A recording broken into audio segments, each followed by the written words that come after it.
All right, friends, welcome back to another edition of the Preacher and the Prodigy podcast. I am the Preacher. I'm the Prodigy. And what we do is we take a look at national college football from the lens of two diehard Michigan Wolverine fans. We're not quite as big of fans as Dave Portnoy, but we're getting close. Congratulations, Dave, on your appointment to Fox Big Noon Saturday. And our condolences on being banned from the Horseshoe at Columbus, Ohio's Ohio Stadium. But we are glad to be here talking in this particular episode in the Diamond Vogel Studios about Michigan proper. So if you're not a Michigan fan, if you don't really care about Wolverine football, this is not the episode for you. But if you do like Michigan, or maybe you're just a Michigan hater, but you're curious about what the season might look like for the Wolverines, that's what we're going to talk about in this episode. It's all Michigan content all the way through. And I wanted to start by looking at the 2025 season in one word with you. So, Jericho, I want to ask you, what is your one-word description, your adjective, that'll set the table for the rest of our discussion to describe the 2025 Michigan football team? Yeah, I got a little bit of an interesting one. I'm going to go with flipped. I think a lot of the things this year as opposed to last year are flipped around. The quarterback position, a lot of controversy. This year it's been set, and it's a talented but unproven quarterback, where in years past we have had proven quarterbacks that aren't that talented. Running back position. Last year, we just handed it off to Kalel Mullings. He was the bell cow, and he just ran the ball, ran duo right up the middle. This year, we're going to have two, maybe three running backs in the rotation, depending on how Cudzall shapes out. In terms of defense, the strength of the defense is now on the back end, or more so on the back end, as opposed to the front seven as it was last year. You can look at the schedule. The schedule is flipped from being one of the hardest schedules in the Big Ten, one of the easiest. Offensively, Chip Lindsey is looking to flip what Kirk Campbell did incorrectly. Instead of forcing Kirk Campbell forcing his offensive scheme onto the players, Chip is learning from the players as he has done in years past. And I think we're going to see change on the offensive side of the ball in terms of schematics and stuff like that. So my word for the season is flipped. I think a lot of things will be flipped.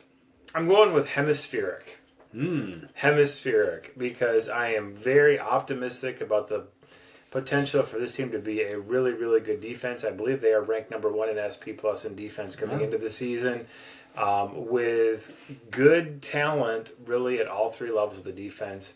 And then on the offensive side, it's a whole lot of uncertainty. There's really nobody that is coming back that you say that guy's a star.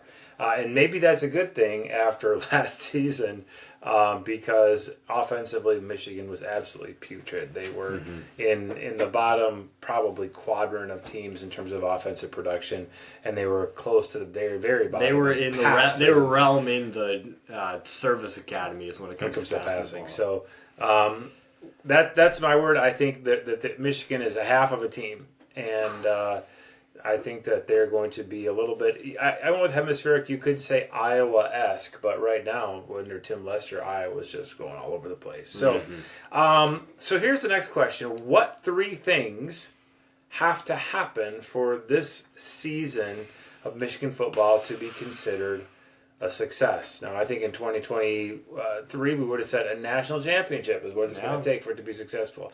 The aspirations are certainly lower. They're more guarded than that for 2025. What three things need to happen? Well, I'm going to say number one, this is kind of a given, but it's to beat Ohio State. I know it's lame, but this is really this is a year where you got to defend your home turf. Ohio State really internalized the loss last year. They came together in team meetings and stuff, prayed about it, and regrouped and won a national championship. Now they got a different focus on the way that this game is played, instead of just hate and ramming your head into a wall and hoping it works. Now Ohio State is going to have a little different motives behind winning this game. I think Michigan. So before you go to number two, you're telling me that it's not a success if Michigan goes 11-1. I'll get there. Okay, no. Keep going. Number two. I think number two is to win 9 games. That means beating the teams that you're supposed to beat and possibly losing to the teams that you can lose to. Those teams I see can be Oklahoma, Nebraska, and one of the West Coast teams. If we lose to Washington, get upset, or lose to at USC, I think that's acceptable. I think beating Michigan State should also be the key determining factor to whether or not this season is a success. Then number 3, I got score 30 points. I think this could go impact a lot of different ways in the offense, but I think that means that you have a great chance to keep Bryce at quarterback and keep a lot of the players that you need to stay as central figures of that offense back. It's weird to say, but just pass the ball. I mean, you can't get worse than you were last year. I think 30 points a game is going to be fine against this easy Big Ten schedule. I think 30 points a game will win you a lot of games with the defense of Michigan is bringing back. So those are my 3 things. Good. I'm going to add 2. I'm going to take one of yours as well. I agree with. I think the number 1 for me would be, this is outside of a final record. I want to see that the Sharon Moore architected run offense can be successfully married to a Chip Lindsey pass offense. I think that this is going to be a work in progress offensively. It's going to be ugly sometimes, but I think in particular, Michigan considers 26 and especially 27 to be national championship window time. And I really think for that to happen, Michigan will need to recruit a game-breaking wide receiver or 3 from the portal, so that they will be lined up with Bryce Underwood's junior and especially senior season. That's my number 1. And we saw Chip being able to marry that with Amarian Hampton and Drake May, so we know it's possible. A little bit more of a heavier ground attack. Yeah, much more sophisticated run game, lots of pulling and movement in this direction. We've seen it can be done. Number 2, I think Michigan needs to win 2 of its big 4 road games. So, again, my perhaps expectations are a little lower than yours. Michigan has huge road contests at Oklahoma, at Nebraska, at USC, and at Michigan State. I think win 2 of those, and you feel pretty good about Michigan's growth as a team to go into environments that will be hostile. Win more than 2, and I think you're really looking at a very, very good season ahead. And I think my third probably mark of a successful season will be Michigan developing a 3rd guy at positions where they have 2 guys. So you look at running back. Michigan has 2, we think, really quality running backs, but then there's a huge cliff after that. Linebacker, 2 really good linebackers in Barham and Hausman. After that, we don't really know. 2 great cornerbacks in Zeke Berry and in particular in Jair Sugar-Hill. We don't know who's number 3. Is it going to be Shamari Earls? Even, I think at offensive line, we maybe have 1 solid player, and I think I would count maybe 1.5 because I think Andrew Sprague is going to be pretty good. But then who's the 3rd best offensive lineman? It's not clear. So can Michigan build depth as well? So you can start to hear a theme from me already. Michigan, this year, I think they're a little bit in that, so not year 0, but 0 turning to year 1. The expectations need to be for improvement, momentum building into the offseason. But I'm not going to be mad personally at another 8-5 season if we see ARC moving upward toward the and I think the thing with the 3rd person stepping up is really going to be huge, because when you're playing more Big Ten style teams, you need a 3rd linebacker to fill out that 3-4 package. And if Jimmy Roller can step up and become, an honorable mention, even all Big Ten player, that'd be huge for 3rd and 3 situations where you got to get a good run fit and a good stop. So I like that. Yeah. All right, so let's talk about hype. As we go into this season, there's a lot of things that have been overhyped and then underhyped. So where do you want to go first? Underhyped or overhyped? You go overhyped. And this one's easy for me. It's Justice Haynes. I think that is Justice not what Haynes I is getting I think he's getting a lot of steam coming from being the top transfer in Michigan's class from Alabama, and Alabama's produced great running backs. He was getting 20 to 30% of the carries behind Jam Miller, and Jam Miller is only like a 3rd all-team third team All SEC, running back. I think Justice Haynes is going to be running back number 2. I don't think it's going to be 1A and 1B. I think it's going to be 1 and 2. And I think Justice Haynes is going to be 2. He's a little more of a receiving back, a little more elusive than Jordan Marshall. And I think at times when you can mesh that with a more pass-heavy offense coordinator, that can work. And I think it will work. But in terms of just straight up hype given, everybody is saying that Justice Haynes is going to be 1 and Jordan Marshall is going to be 2. I think that's going to be flipped completely, like I said. And I like Jordan Marshall to start the year as a starting running back number 1. I'll get ready to go against New Mexico. Well, I was going to say Brandon Hillman because I was sure you were going to say Bryce Underwood. No. For me, Bryce Underwood is way overhyped. And it is simply not possible for him to be as successful as people expect him to be. I mean... What are they expecting him to be? How successful are they expecting everybody's him to be? talking everything, and the program is on his shoulders. You know, he's the first person that's brought up in every conversation about Michigan. And I just think that he is going to disappoint a lot of people who expect him to be something like a top third of the Big Ten quarterback as a true freshman. I don't think he's going to be in the top 6 quarterbacks in the Big Ten. I'd love it if he was in the middle 6. Someone said the other day, if Michigan has a great season, if Bryce Underwood is responsible for 30 touchdowns, I'd put the over-under about 24.5. Oh, for sure. I think that's even high for Michigan. Because I think Michigan likes to score with their running backs. Yes. Mm-hmm. And I just don't see that there's a lot of red zone threats outside of Donovan McCulley. I think Michigan's going to score the ball by running it, not by passing it. And I don't think Michigan's going to be particularly excited about running Bryce Underwood too much. Now, one of the things I would say on the flip side of that, on the offense side, is if I was Michigan, I would plan to be much more aggressive on 4th downs this year because of the strength of the defense and because you might need 4 tries to get 10 yards more often than the past. So I'd love to see, Michigan, they're going to score with Zavada when they're able to. But even coming out on their own 35, if it's 4th and 3, I think that's a play Michigan thinks about going for. And you have that option now because you had a more mobile quarterback with the threat to make a pop pass. Alex Orji couldn't pass the ball as he was like. Yeah. I think 24.5 is high. Those were J.J. McCarthy numbers, and J.J. McCarthy was arguably the best quarterback in Michigan history.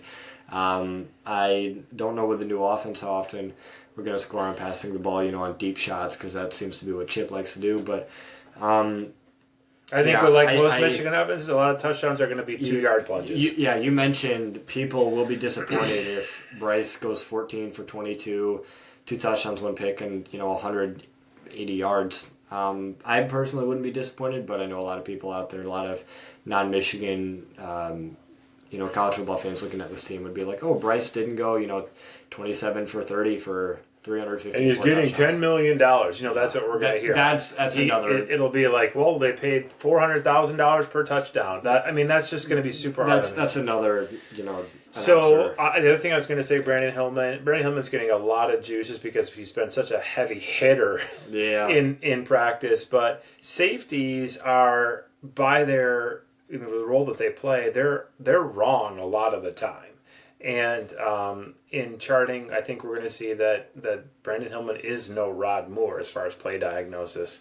And so I would have said him, but I'm definitely going to go Bryce Underwood. Now, underhyped. What's been understated, undervalued going into the season? Something people aren't expecting, but you think Michigan could identify as a strength. I'm just saying, I would like Brandon Hillman to play Viper like Khaleke Hudson. Wouldn't that be fun?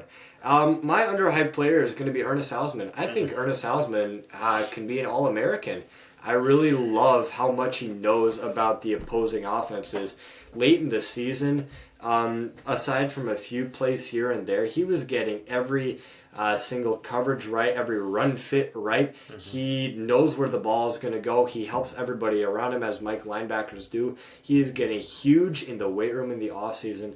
I really like Ernest Hausman to take a huge leap forward. He has experience. He knows, and that's something that you need to be able to do as a Mike linebacker. He knows, and he's got a good amount of athleticism. I like Ernest Hausman as my underrated player. I don't think he's getting enough steam. I think he could be first team All Big Ten. I'm going to go with a group. My understated group is going to be the tight end / fullback position. I think that they are so valuable to what Michigan does. I think Marlon Klein is going to be a lot like A.J. Barner a couple of years ago, where he makes he doesn't catch a lot of passes, Great block. but you're going to see on successful run plays, there's Marlon Klein kicking somebody out. And of course, we're huge Max Bredesen fans, living in his old neck of the woods here in southeast Wisconsin. I think he is going to be invaluable as a protector of Bryce, as a lead blocker. Everyone wants to talk about Donovan McCulley wearing number 1 and what's Samaj going to do. And I think it's going to the dirty work that's going to be done by those guys flexing out at the end of the line and just recognizing the kickouts that are necessary for Michigan to be a successful. You know that Max is rooming with Bryce. Yeah, they're in camp. I love that. Okay, your weirdest prediction for 2025. Breaking news coming from the University of Michigan: Biff Poggi will be the interim head coach for weeks 3 and 4 against Central Michigan and Nebraska. Mm-hmm. I think that would be awesome. He's got the coaches underneath him. He has been a coach, albeit not a uber successful one at Charlotte. But he knows how to head coach. He's been a head coach at the D1 level. He has Chip and Wink to help him, guys who have incredible experience at the D1 level. I think Biff just has to step in, fill that role, be more of an energetic guy along, with their athletic trainer, and just run the show against Central Michigan and against Nebraska, get the team hyped in Memorial Stadium, and just be that placeholder. I think it'll be funny, and I think it could work. I think it'll be Steve Kasula who coaches the team, but we'll see. That hasn't been announced yet. My weirdest prediction is that Michigan fans are going to be second screening a lot of Iowa football this year. Oh, no. Because Iowa plays some of the key teams in the conference. Michigan does not. And Michigan might be rooting for Iowa to do dirty work against the Penn States and Oregons of the world that Michigan doesn't face. So I predict an alliance of Michigan and Iowa fans because I really think Iowa is going to be surprisingly good this year. I think so too. The way you feel about Nebraska, I feel about Iowa. I think Iowa with Gronowski is going to be different, and they're going to be a lot better, and I like their schedule. We can't escape Iowa. We were Iowa last year, and now we have to watch Iowa this year. Yep. Okay, a little bit of a lightning round as we close things down. Other than Dominic Zavada, which Michigan player is most likely to win an individual national award? Ernie. That's exactly what I was going to say, too, at the butt kiss. I think he's just going to rack up tackles. I'm not sure how many flashy plays he's going to have, but he did have a big interception last year. And I think he's just going to continue to be steady and solid. And at the end of the year, he's going to have 140 tackles or something like that. That's what I'm saying. He's going to be everywhere. Yeah. And what would be your second choice? I think Zavada is the clear, easy answer. I think he probably, probably like almost even money or something like that to win the Groza versus the field right now. But is there anybody else that could rise up and do it? I would love if Max would win tight end of the year because in the last 3 years he's been the most valuable tight end aside from maybe Brock Bowers. Not because he's more skilled, but because of the value he brings to the team. I think it would be great if Max would win that, but I don't think he will because he doesn't have the stats. Is there a National Freshman of the Year award? I mean, I can't think that there is, but. I think Bryce would have a good chance of being freshman All-American just because of the attention he's getting. Okay, 2 more. Who are your MVPs of the offense and of the defense? Defense, I'm going to go Ernest. We talked about him enough, although Jair Hill could step up being wide receiver run, having to guard a lot of impressive wide receivers in the Big Ten. My offense, I'm going to go with Gio El Hadi. I think he's going to be a mainstay at left guard. I think he's going to be able to help the guys around him. Him and Kripp know what they're doing, although Kripp is not as physically gifted. And I think, at the end of the year when Link is getting blown by our Mason Thomas against Oklahoma and, right guard is, getting bulldozed over at the end of the year, I think you're going to see El Hadi and you're going to look at the end of the year and he's going to only allow 1 sack or something like that. I think he's going to be just a guy you can rely on and run the ball his direction with a pulling guard behind him. So I like El Hadi. player of the year. And you go Hausman on defense. Yeah. Yeah, I think on offense, I'm going Jordan Marshall. I'm a big Jordan Marshall fanboy, and I do think that when you get into the cold weather time of the year, I think he's going to put a little distance between himself and Justice Haynes for 1A, 1B. I think really might become number 1, number 2. He is bulked up. He is a physical specimen. A lot of people in practice say he really looks a lot like Brandon Miner, who was probably this at the beginning of your viewing recollection. Before me, yeah. He ran so hard. He didn't evade people. He didn't do jump cuts like Blake Corum. He just tried to stiff arm and run through people. And I think that might be something that is a requirement given this offensive line. He might have to. He will get hit behind the line. He's going to have to break a lot of tackles. And I don't know if Justice Haynes, who I do think is a great like third downish kind of back, a good speed back, a good one cut and go kind of back is going to be valuable. But I think as the season wears on, if Marshall's healthy, I think he's going to emerge as the MVP. He'd be my second option. Yeah. And I think defensively, Hausman is a good choice. I think the best player on the team is Derek Moore. And I think that he's going to be the straw that stirs the drink, putting the other team behind the chains with negative plays and getting those big sacks that can really turn a game, or the holding penalties that puts another team behind the sticks. I think he's a monster, and I think that it was only because of the sort of generationality of Mason Graham and Kenneth Grant that he didn't get more headlines. That and an injury, but I think he's ready to go in his senior season and could be, a second-round NFL pick and potentially higher. And arguably, he's the most athletic linebacker since Devin Bush. I mean, he's just... No, he's a defensive end.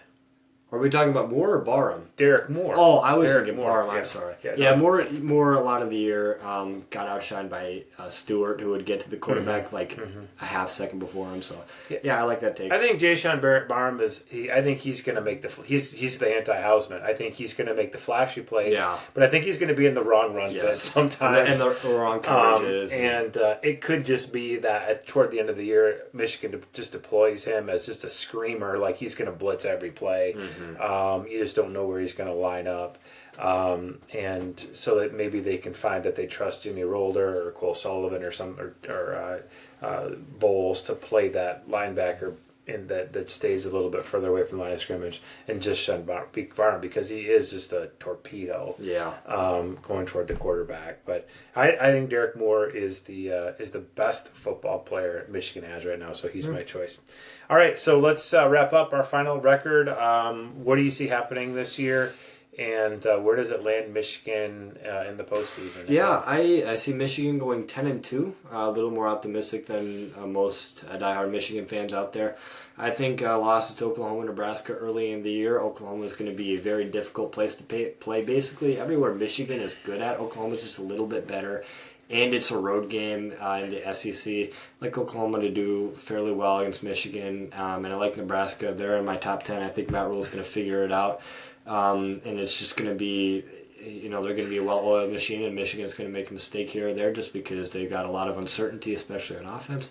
But I think by the end of the year, when Ohio State, comes around, I think Michigan will handle business in the big house as they have done, although it will be close as it has been in the last 2 years against the Buckeyes. 10-2, probably a bowl game against... I don't know, Florida. I think they missed the playoffs. Bowl game against Florida, and probably whatever new bowl title it is. I don't know, what would be a crazy bowl name this year? Like the Pool Party Beach Bahamas Bowl or something. The Portnoy Bowl. Oh, there was already like a Jimmy Kimmel Bowl or so. Was it there? Yeah, the Jimmy Kimmel LA Bowl or something. The Portnoy Bowl, which will be like at Ohio Bobcat Stadium, just to troll Ohio, like. Oh man, yeah, 10-2. I think early in the year. I think Michigan goes 9-4, bowl inclusive. I think that it's hard to win with a true freshman quarterback and an offensive line that is just not where it's going to be. Michigan, I'm sure they wish they could just sim forward these offensive linemen so that you're running out there with the Ben Roebuck as a fifth-year senior and Andrew Babalola. I've said to you, I think the kind of the biggest gut punches that Michigan will retrospectively feel are not going harder in the portal for people like Rocco Spindler and Pat Coogan from Notre Dame. And losing Andrew Gentry. I think Michigan had a fantastic recruiting class too, and I think there are like at least 4 guys we're going to hear about around the country that they were this close to getting and probably led for that sting and will sting, but it's going to be missing out on. And again, I think it was a decision. Just like the year before, they decided they weren't going to go for a portal quarterback. In this case, they decided we're good on offensive line. We're going to go with the guy from Ferris State and Cal Poly. When you had guys who were in the national championship game and were available, I would have spent money there. You have to protect a true freshman quarterback, and I really think Michigan's Achilles heel is going to be really pass protection, and I just don't think it's crazy to think Bryce Underwood misses some time because he's going to get beat up, and it just terrifies me because right now on the depth chart is Jaden Davis, who's so much smaller yet, that I think Michigan will face a lot of stacked boxes this year. Yeah, there's a good chance for Michigan to lose a team that they're better in by the end of the year, which hasn't happened in like 5 years at the end of the year. So I think Oklahoma's going to beat them. I'm more confident that Nebraska will be a win for Michigan than you are. I'm not as high in Nebraska. I think the USC game will be tough. I think Washington might be difficult, and I just think it's going to be hard to win yet again against Ohio State, but we'll see. So I'm going to go a 9-3 regular season and probably a little better bowl than they deserve, and finish 9-4. Just because of brand or something like that, yeah. Pretty similar. But I do think, going back to the top of the podcast, I've mentioned the things I think will be a successful season, and the future's bright. The offensive linemen are in the program. The quarterback is in the system. You have great running back future with Marshall and Hyder. Michigan will have to continue to use the portal for defensive tackle in particular going forward. But yeah, I think that there's a lot of reason for optimism that the cycle that peaked in 2023 will peak again in 2027. So 2026 might be a run up year. 2025 is about laying a foundation. Yep. All right. Rebuilding. With that, well, it's even more than rebuilding. Last year they had to tear back to the studs, and I think now they've got the concrete poured and they're framing up the house. Look at you, construction worker. You know, we tried to put together doors. Talking about our mechanical hardware expertise, we tried to put together doors and realized the handles were backwards and had to undo the hinges and everything. And it took swollen door right outside the studio. We set the over-under at like 10 minutes. Maybe Diamond Vogel could send us a new door. Diamond Vogel, please send us a new door. Wouldn't that be? And we'll shout you out again.